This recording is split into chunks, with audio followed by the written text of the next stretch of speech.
बिस्मिल्लाहिर्रहमानिर्रहीम। अस्सलाम वालेकुम नादरीन, आप यूट्यूब चैनल देख रहे हैं। मैं इमरान खान हूँ। अपडेट्स बहुत तेज़ी से आ रही हैं। आलमी मीडिया में पाकिस्तान के हवाले से इतनी कवरेज कभी नहीं हुई। चंद वाक़यात हैं जिनमें कुछ अनफॉर्चुनेट वाक़यात हैं, जैसा कि अमेरिका ने अटैक किया था एबटाबाद में और ये क्लेम किया था कि उन्होंने टारगेट किया उसामा बिन लादेन को। उसके बाद जो है वो हमारा एक इंसिडेंट हुआ, हमारे बच्चों की शहादतें हुई APS में। वो एक ऐसा वाक़या था जिसके ऊपर बहुत बड़ी आलमी सतह पे कवरेज हुई पाकिस्तान के हवाले से। दुनिया में पाकिस्तान ने इंडियन तैयारे गिरा दिए थे, उसकी भी कवरेज हुई थी। लेकिन जो सबसे बड़ी कवरेज आज के दौर में हो रही है वो पाकिस्तान में हालिया धांधली के ऊपर, तशद्दुद के वाक़यात के ऊपर, इंटरनेट की बंदिश के ऊपर, आज़ादी इज़हार राय की बंदिश के ऊपर और इमरान खान साहब की अजीबो गरीब किस्म की सज़ाओं के ऊपर। इस सारी सूरत हाल पे, धांधली पे, दो नंबरी पे और जो कुछ मियां नवाज शरीफ को लाने के लिए किया जा रहा है उसके ऊपर आलमी सतह पे कवरेज हो रही है। रोज़ाना हमारे सामने से आधा दर्जन या एक दर्जन क्लिप गुजरते हैं जो दुनिया के टॉप के जो मीडिया हाउसेज हैं या जो जरीदे हैं उनके अंदर या वो लिखे जाते हैं या उन पर डॉक्यूमेंट्रीज बनाई जाती हैं। ये सूरत हाल पाकिस्तान को बिल्कुल सूट नहीं कर रही। आलमी सतह पे पाकिस्तान के इदारों की और पाकिस्तान की साख मुतासर हो रही है और ये चीज़ें IMF के साथ पाकिस्तान के मुआहदों, आलमी सतह पे पाकिस्तान की जो पोजीशन है उसको ख़राब करेगी। पाकिस्तान को एक जमहूरी मुल्क पाकिस्तान अपने आप को करार देता है और पाकिस्तान में जमहूरियत के दावे किए जाते हैं, लेकिन जमहूरियत के साथ जो खिलवाड़ हो रहा है गुज़िश्ता पौने 2 साल से वो आप सबके सामने है। पाकिस्तान का जो सबसे हसास सूबा है बलूचिस्तान, इस वक्त उसकी सूरत हाल क्या है मैं आपको थोड़ी इसकी मंजरकशी कर देता हूँ। मेरी वहाँ पे 3 मुख्तलिफ सहाफ़ियों से बात हुई है, ज़रूरत पड़ी तो मैं उनके नाम भी आपको बता सकता हूँ। बलूचिस्तान में इस वक्त हड़तालें और धरने हो रहे हैं। जो बड़ी बड़ी शाहराएँ हैं बलूचिस्तान में, जो बलूचिस्तान के मुख्तलिफ इलाकों में दाखिल होती हैं, चमर कोयटा शाहरा है, एक कराची कोयटा शाहरा है, एक लोरालाई वाला रास्ता है बड़ा और दीगर कुछ और बड़ी बड़ी शाहराएँ हैं, वो बंद हो गई हैं। सिब्बी से आने वाले रास्ते जो हैं वहाँ पे भी एक धरना दिया गया है और वहाँ पे शाहराएँ बंद की गई हैं। ये सब कुछ हो रहा है धांधली के खिलाफ। पाकिस्तान तहरीक इंसाफ के उम्मीदवारों के ये दावे हैं कि उन्होंने सीटें जीती हैं और उनकी जीती हुई सीटें दूसरे लोगों को दिलवा दी गई हैं और वो धांधली से दिलवाई गई हैं।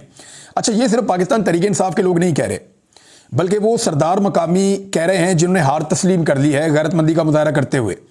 यानी महमूद खान अचकजई साहब ने कहा कि मैं तो इलेक्शन हारा हूं लेकिन PTI जीती है। ये जिनको दी जा रही हैं सीटें उन बंदों की तो वर्थ ही कोई नहीं है। PMLN को, पीपल्स पार्टी को वो दी जा रही हैं। साथ ही जो है वो रईसानी साहब ने भी इसी तरह की मिलती जुलती बात की। कुछ और सरदार भी ऐसी बातें कर रहे हैं। तो सलार खान जो है उसने कोयटा सिटी के अंदर से सीट जीती है और बड़ी कामयाबी उसने हासिल की है, लेकिन उसकी नशिस्त छीन कर जो है वो एक ऐसे उम्मीदवार को दे दी गई जिसको चौथे या 5वें नंबर पे वोट पड़े हैं। और सलार खान के मुकाबले में आने वाले तमाम लोग ये कह रहे हैं कि ये तो बंदा हमसे भी कम वोट लेकर गया था, सलार खान की ये जीत है। वो मामला इस वक्त कटाई का शिकार है, वहां पे एहतजाज हो रहा है और बलूचिस्तान में जगह जगह एहतजाज हो रहे हैं। 16 की 16 नशिस्तों के ऊपर रोला पड़ा हुआ है इस वक्त जो बलूचिस्तान में इलेक्शन हुआ है। PTI कोयटा से एक सीट निकाली है आदिल बाज़ई ने। ये पहले पाकिस्तान तहरीक इंसाफ को एक दफ़ा छोड़ भी गया था, वहाँ के वज़ीर आला का एडवाइज़र भी बन गया था।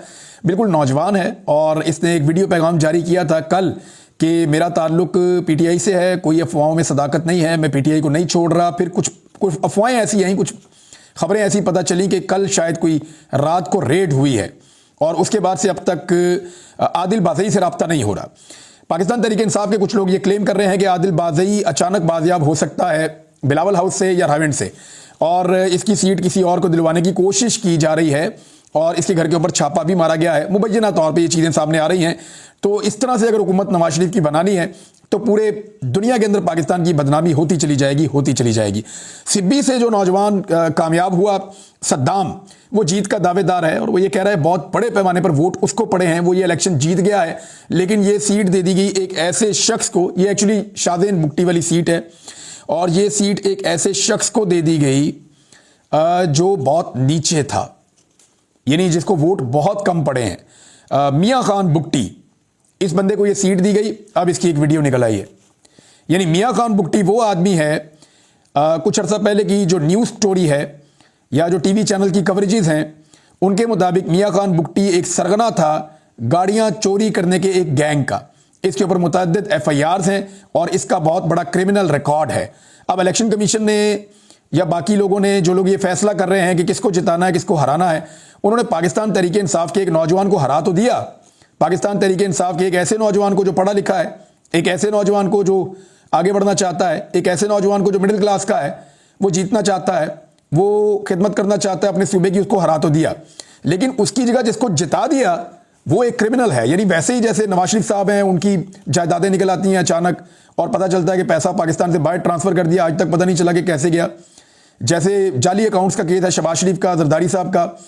तो जैसे बड़े बड़े क्रिमिनल्स को नवाजा जाता है, मुबैना क्रिमिनल्स को, इसी तरह इस क्रिमिनल को भी नवाजा गया है। मियां खान बुट्टी, इसकी वीडियो बाकायदा मौजूद है सोशल मीडिया के ऊपर, हर कोई इसको शेयर कर रहा है। मैंने भी अपने ट्विटर पे अब शेयर कर दी है, आप उसको जाकर देख सकते हैं। इसको वहां से जितवाया गया है। पशीन के अंदर जहूर आगा ये फजलुर रहमान से जीता है, इसका ये क्लेम है, और फजलुर रहमान को पशीन वाली सीट दी गई है। हालांकि पशीन में फजलुर रहमान साहब की फॉलोइंग है। देखिए, जमीयत उलमा इस्लाम वहां पे तगड़ी है, लेकिन शेरानी ग्रुप की भी वहां पे मौजूदगी है, जिनका इमरान खान साहब के साथ इत्तेहाद था। तो ऐसी सूरत में पशीन की सीट इस मरतबा फजलुर रहमान साहब के लिए उतनी आसान नहीं थी, ये बड़ा टफ था मामला। अब जहूर आगा का ये कहना है कि उसके पास पूरा रिकॉर्ड है, सबूत हैं कि उसने फजलुर रहमान को शिकस्त दी है, लेकिन सारा का सारा निज़ाम मिलकर फजलुर रहमान को ये सीट दिलवाना चाहता है। तो लोरालाई के अंदर भी इसी तरह का पड्डा है, फिर इसी तरह जो बारखान है वहां पे भी इसी तरह की लड़ाई है। तो पूरे बलूचिस्तान के अंदर एक तरह से कारोबारी जिंदगी बंद है, बड़ी बड़ी शाहराएं बंद हैं और इस वक्त एहतजाज हो रहा है।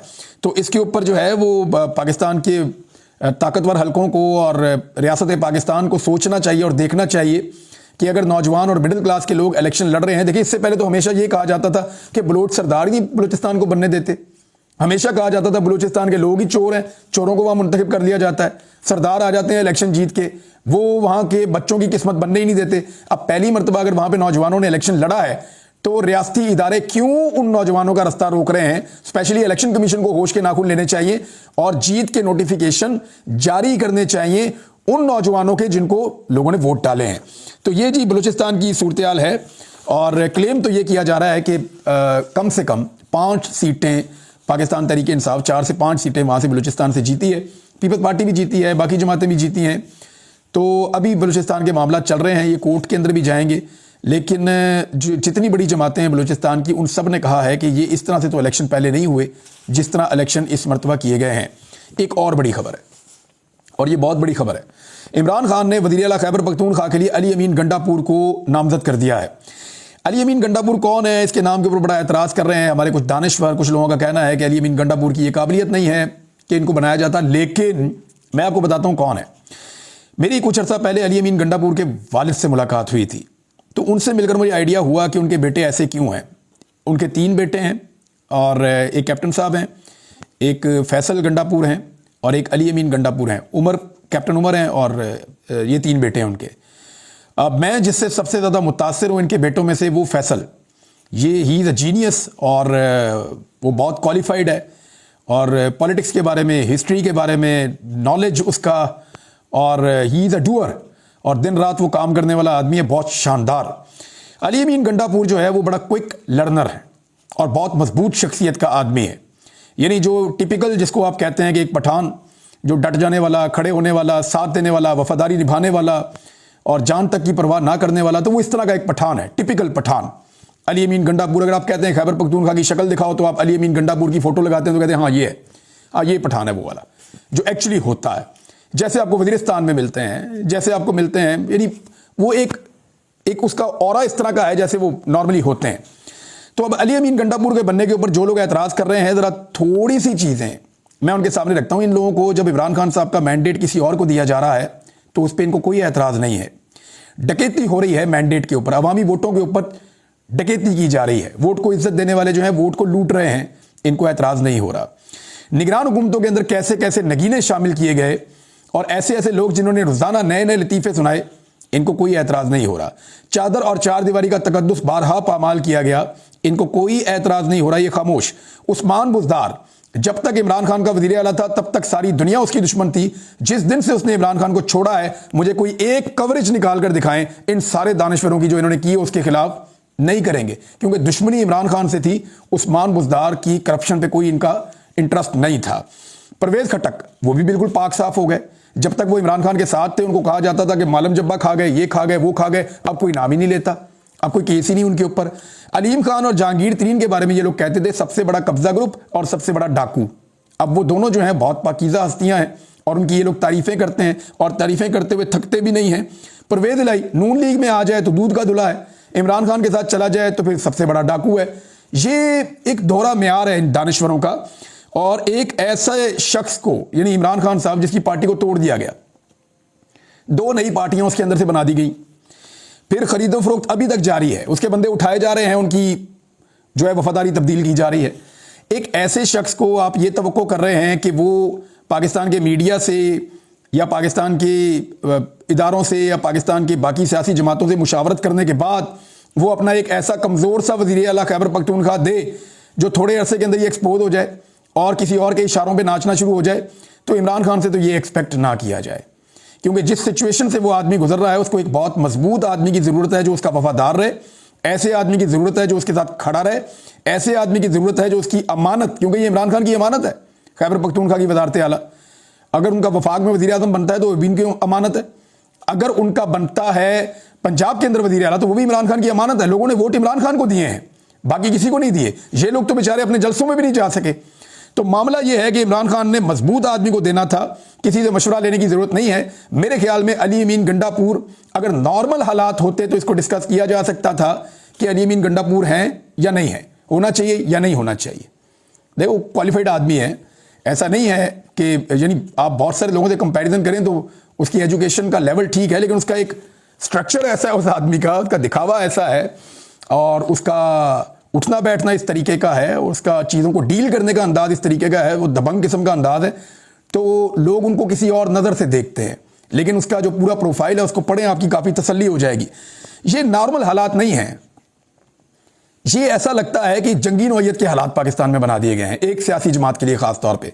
तो उस सियासी जमात के लीडर से आप तवक्को करते हैं कि वो नॉर्मल फैसले करेगा, तो वो कर नहीं पाएगा। उसको बहुत मजबूत आदमी की ज़रूरत थी और ऐसा आदमी जिसे ख़रीदा ना जा सके, ऐसा आदमी जिसे धमकाया ना जा सके, ऐसा आदमी जिसे मजबूर ना किया जा सके। तो अभी तक तो अली अमीन गंडापुर ने साबित किया है कि वो इतनी जल्दी काबू आने वाला नहीं है। लिहाजा इमरान खान साहब की चॉइस है, ये उनकी मर्जी थी, अगर वो लाना चाहें तो वो उनको ला सकते हैं और पाकिस्तान तहरीक इंसाफ इस चॉइस को पसंद कर रही है। पाकिस्तान पीपल्स पार्टी बार बार ये कह रही है जनाब पंजाब में धांधली हो रही, पंजाब में धांधली हो रही, हमें जी मैंडेट का एहतराम करना चाहिए। वो मैंडेट का एहतराम करना है तो जाके मुल्तान में करो, जहां पे गिलानियों को जिताने के लिए वोटों को मुस्तरद किया गया और इतने बड़े पैमाने पर मुस्तरद किया गया कि जीत के मार्जिन से दुगने वोट जो हैं वो मुस्तरद हुए हैं वहां पे। तो अगर गिलानियों को इस तरह जिताया गया धांधली करके, तो इस पर भी बात करें। और पीपल्स पार्टी चाहती ये है कि पंजाब में उनका चेहरा दूध से धुला हुआ नजर आए और सिंध में धांधली से मुंह काला किया हुआ है। यानी इंटीरियर सिंध की सारी जमातें कह रही हैं कि पीपल्स पार्टी ने धांधली की है, शहरी सिंध की जमातें कह रही हैं कि पीपल्स पार्टी ने और एमक्यूएम ने मिलकर धांधली की है। सब वहां पे जर्नलिस्ट बता रहे हैं कि हैदराबाद में और कराची के अंदर ज्यादा नशिस्तें तहरीक इंसाफ ने जीती हैं, लेकिन वो सीटें पीपल्स पार्टी और एमक्यूएम के अंदर बांट दी गई हैं। तो पीपल्स पार्टी और एमक्यूएम भी उसी पाकिस्तान तहरीक इंसाफ की सीटों की बेनिफिशरी है जिनकी पंजाब में बेनिफिशरी है मुस्लिम लीग नून। तो इनमें कोई फर्क नहीं है, ये दोनों मिलकर बैठ जाएंगे। एक्चुअली बिलावल का और जरदारी साहब का ये तरीका वारदात है, ये थोड़ा सा प्रेशर क्रिएट करेंगे, ये थोड़े से नखरे करेंगे और उसके बदले में ज्यादा बेहतर ओहदे ले लेंगे। हुकूमत इन्होंने मिलकर यूं करके बनानी है कि शहबाज शरीफ, नवाज शरीफ, जरदारी, बिलावल, फजलुर रहमान, ये चूचू का मुरब्बा मिलकर हुकूमत बनाएगा, क्योंकि इनके साथ इस वक्त सहूलतकारी हो रही है। और ये जब हुकूमत बनाएंगे तो मुल्क को चलाएंगे कैसे? वफाकी हुकूमत में आते हुए इनकी कांपें टांग रही हैं। ये चाहते हैं सूबे इनको मिल जाएं, पंजाब, बलूचिस्तान, सिंध, लेकिन इनको ये जो वफाकी हुकूमत है उसको हाथ डालते हुए ये डर रहे हैं। वजह क्या है? इन्होंने 16 माह की पीडीएम की हुकूमत ने और उसके बाद उस वक्त से लेकर अब तक चलने वाली जो हुकूमत है निगरान हुकूमत, इन्होंने इकोनॉमी का वो बेड़ा गर्क किया है कि अब आईएमएफ के साथ मार्च में इनको मुआहदे में जाना है और पाकिस्तान में इस लेवल की महंगाई होगी और बिजली का यूनिट वहां पहुंच जाएगा और पेट्रोल की कीमतें और डॉलर की कीमतें वहां पहुंचेंगी कि पाकिस्तानी पनाह मांगेंगे। आप देखिएगा रमजान मुबारक और उसके बाद होगा क्या। ये लोग कभी भी ये बोझ नहीं उठा पाएंगे, लोग इनके खिलाफ खुद सड़कों पर निकल आएंगे, किसी को कंपेन करनी ही नहीं पड़ेगी। ये हालात आने वाले दिनों में होने वाले हो। मैं तो कहता हूं कि पीएमएलएन आए, बड़ा शौक है इनको इक्तदार में आने का, तो आए इक्तदार में। जैसे ये पहले एक्सपोज हुए हैं उससे ज्यादा ये दोबारा एक्सपोज होंगे। तहरीक इंसाफ अपोजिशन लीडर किसे बनाएगी, बड़ा सवाल है। बहुत सारी चीज़ें मुझे आपके साथ शेयर करनी है, क्योंकि खबरें बहुत ज़्यादा हैं। अगले वीलॉग में बताता हूँ, लेकिन पहले अपोजिशन लीडर पाकिस्तान तहरीक इंसाफ का देखें। वफाक के अंदर अपोजिशन लीडर के लिए कुछ नाम लिए जा रहे हैं। कुछ लोग कह रहे हैं कि जी लतीफ़ खोसा साहब को बनाया जाए। वो बड़े अच्छे सियासतदान हैं, लेकिन पाकिस्तान तहरीक इंसाफ में उनकी ग्रिप नहीं है। बड़े अच्छे वकील भी हैं, लेकिन तहरीक इंसाफ एक्चुअली वो तहरीक इंसाफ अभी तक नहीं है। ये वैसे ही है जैसे उस्मान बुज़दार साहब, क्योंकि उनकी अभी शनासाई भी नहीं है तहरीक इंसाफ के लोगों के साथ उस अंदाज में। तो लतीफ़ खोसा साहब की एक ऑप्शन है। एक ऑप्शन दी जा रही है उमैर नियाज़ी साहब की। वो सॉफ्ट स्पोकन है काफ़ी, और जिस तरह के हालात हैं यहाँ पे एक अग्रेसिव आदमी चाहिए। और इमरान खान साहब ने मेरी इतलात के मुताबिक एक दो जगह पे कोट किया है बड़ी राजदारी के साथ कि हो सकता है कि वो बना दें शेर अफजल मरवत को अपोजिशन लीडर। और अगर शेर अफजल मरवत को अपोजिशन लीडर बनाया गया ना, तो ये नवाज शरीफ को मुसीबत डाल के रखेगा। जितनी देर तक ये रहेगा कौमी असम्बली में अपोजिशन लीडर, ये नवाज शरीफ, आसिफ अली जरदारी, इन सबको तिगनी का नाच नचाता रहेगा। मैं इस आदमी को जानता हूं, मैंने इसको देखा है गुज़िश्ता चंद दिनों के अंदर, और इसके हवाले से लोग शकूक व शुबहात का इजहार भी करते हैं। वो सारी चीज़ें अपनी जगह पे अब किसी आदमी के दिल के अंदर झांक के तो नहीं देख सकते, लेकिन ये सबको पता है कि ये आदमी भी बहुत बड़ी चिपक है, और ये अगर हुकूमत को चिपक गया तो हुकूमत के लिए जान छुड़ाना मुश्किल हो जाएगी। और शेर अफजल मरवत अगर इमरान खान लेकर आते हैं अपोजिशन लीडर के तौर पे, तो फिर इससे क्लियर हो जाएगा कि इमरान खान का माइंड सेट क्या है। यानी एक तरफ अली अमीन गंडापुर, एक तरफ शेर अफजल मरवत, और देखते हैं पंजाब में और बाकी जगहों पे इमरान खान क्या फैसला करते हैं। इस वीलॉग को यहां रोकते हैं, बाकी चीज़ें आपको मैं बता दूं अपने अगले वीलॉग में। अपना ख्याल रखिएगा, अपने इस चैनल का भी। अल्लाह हाफिज़।